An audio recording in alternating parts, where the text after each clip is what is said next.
G'day furballs, and this video is going to be a little different because obviously I've already done my weekly video, I've already done my 150 subscriber special, and you guys on Instagram have been asking me this one very common question. How did I become a furry?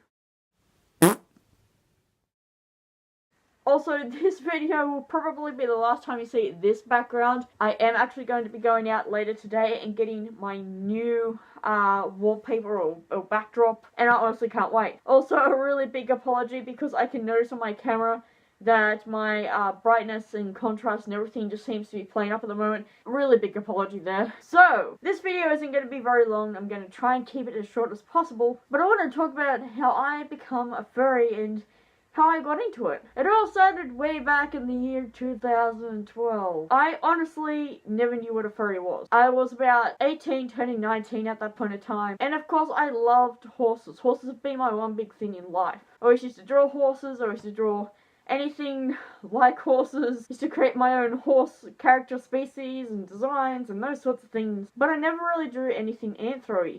Besides a couple of werewolves and those sorts of things like, you know, the god Anubis, the ancient Egyptian gods basically. That was about as anthro as anything really got for me. So in 2012 when I started to expand more out into the digital world of artwork, and I'm really trying hard to stop the contrasting on my camera, I met a friend, and this friend was obviously a furry. He used to draw like anthropomorphic creatures and those sorts of things, and he was like, hey, you know, do you know what a furry is? You know, would you like to become a part of the furry fandom? As weird as that probably sounds. I was like, hey, yeah, you know, tell me all about the furry fandom. I want to know more. So he told me what it was, you know, about anthropomorphic people, creatures, things, drawings, artworks, songs, writing, you name it. And of course it was fursuiting. But I was more focused on the whole artwork side of things back then. So my friend decided to create my very first fursona. Now, this fursona over here, she wasn't exactly the best. The fursuit, obviously, I've only worn like once for maybe the maximum of an hour or so. Not very long. And that was because at around the time that I got the fursuit, there was a really big issue.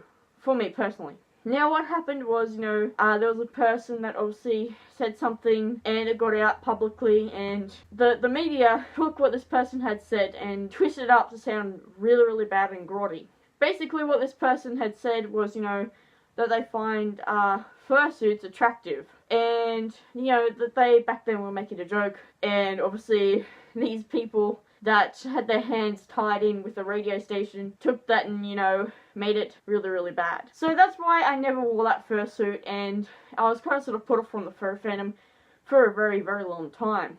To the point where, you know, I would still draw, but I didn't feel as connected with the furry fandom after that because it just kind of sort of ruined the whole experience for me. Then, of course, we have 2017. So I've been starting to get back into drawing anthropomorphic characters and then those sorts of things. I had adopted a couple of characters and, you know, it sort of got me more motivated. And then one day, on Fur Affinity, I stumbled upon this really interesting fluffy dragoness adoptable that was up, and it had been up for a while. I looked at it a couple of times, and I really liked the style and colouring. And I was sort of like, you know, do I want to get it? I thought, no, I'll not get it. You guys can take one very good guess as to who that fluffy dragoness was. That's right, it was Engel. The reason why I ended up purchasing Engel was because I noticed someone had commented down below about, you know, wanting to do an art trade. And I thought, well, hold on, this is an amazing character. It's worth the money. And it's got a blank slate, like, you know, it's just a character, a design, nothing else. There was no name, there was no backstory, nothing like that. So I thought, hey, you know what, I am going to buy this. I really liked her style and character and just the whole appearance. Of course, I didn't officially say, hey, I got a new Dutch Angel Dragon. But when I got more into telephone and seeing how the Dutch Angel Dragon community had grown, I was like, you know what, hey, let's ask the Dutch Angel Dragons on there, the whole Archangels, and find out if Engel could possibly be a Dutch Angel Dragon. And you bet the one and only Sniper actually messaged back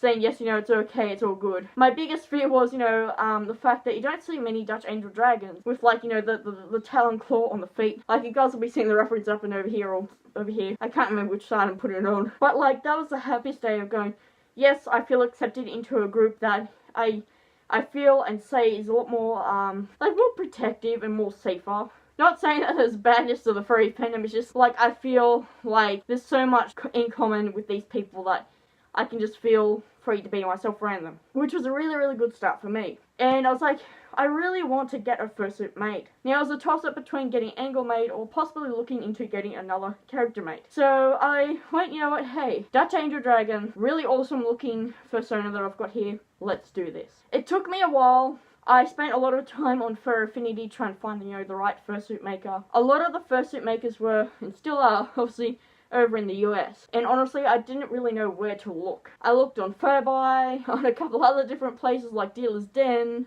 But Fur Affinity was the main one that I noticed was like where you could go and find commissioners. Of course I knew I could have gone to Skypro and been like, hey, you know what, can I do this? But I had a budget.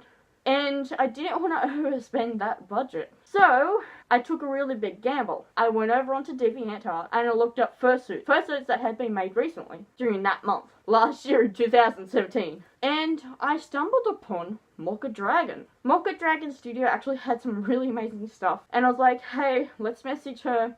Let's find out if she does commissions, and if so, how much, and whether I can do installation payment. And that's what I did. And of course, as you guys can now know, Engel actually came to life. I was really happy to actually have the fursuit, and obviously you guys know I've worn it more than just a couple hours. I've done dance videos, and I'm planning on doing a hell of a lot more. I've done YouTube videos, and of course 2018 and the New Year's and everything coming up. Not to mention Australia Day. I'm planning on doing a lot more outings out in public, going to cosplay meets, and yes, dressed up as Engel. So I really do hope it's answered the question as to how I came to the furry fandom or how I became a furry, and also the backstory behind Engel herself. I am also going to be planning on doing a hilarious little skit involving Engel and the Abyss Dutchies, because let's face it, the Abyss Dutchies are becoming more and more popular, and I think that's like an excellent plan. So thank you, Furballs, for taking a moment to listen to this weird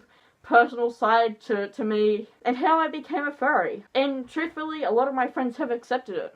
This video has come to an end, and I want to say a really big thank you to all you amazing people, especially you guys that keep subscribing to me. Just thank you so much. It does honestly mean a lot to me. I didn't expect this YouTube channel to just sort of feel like it's blowing up with epicness and awesomeness from all you amazing subscribers. So I hope to see you Furballs in the next video, but for now, bye bye!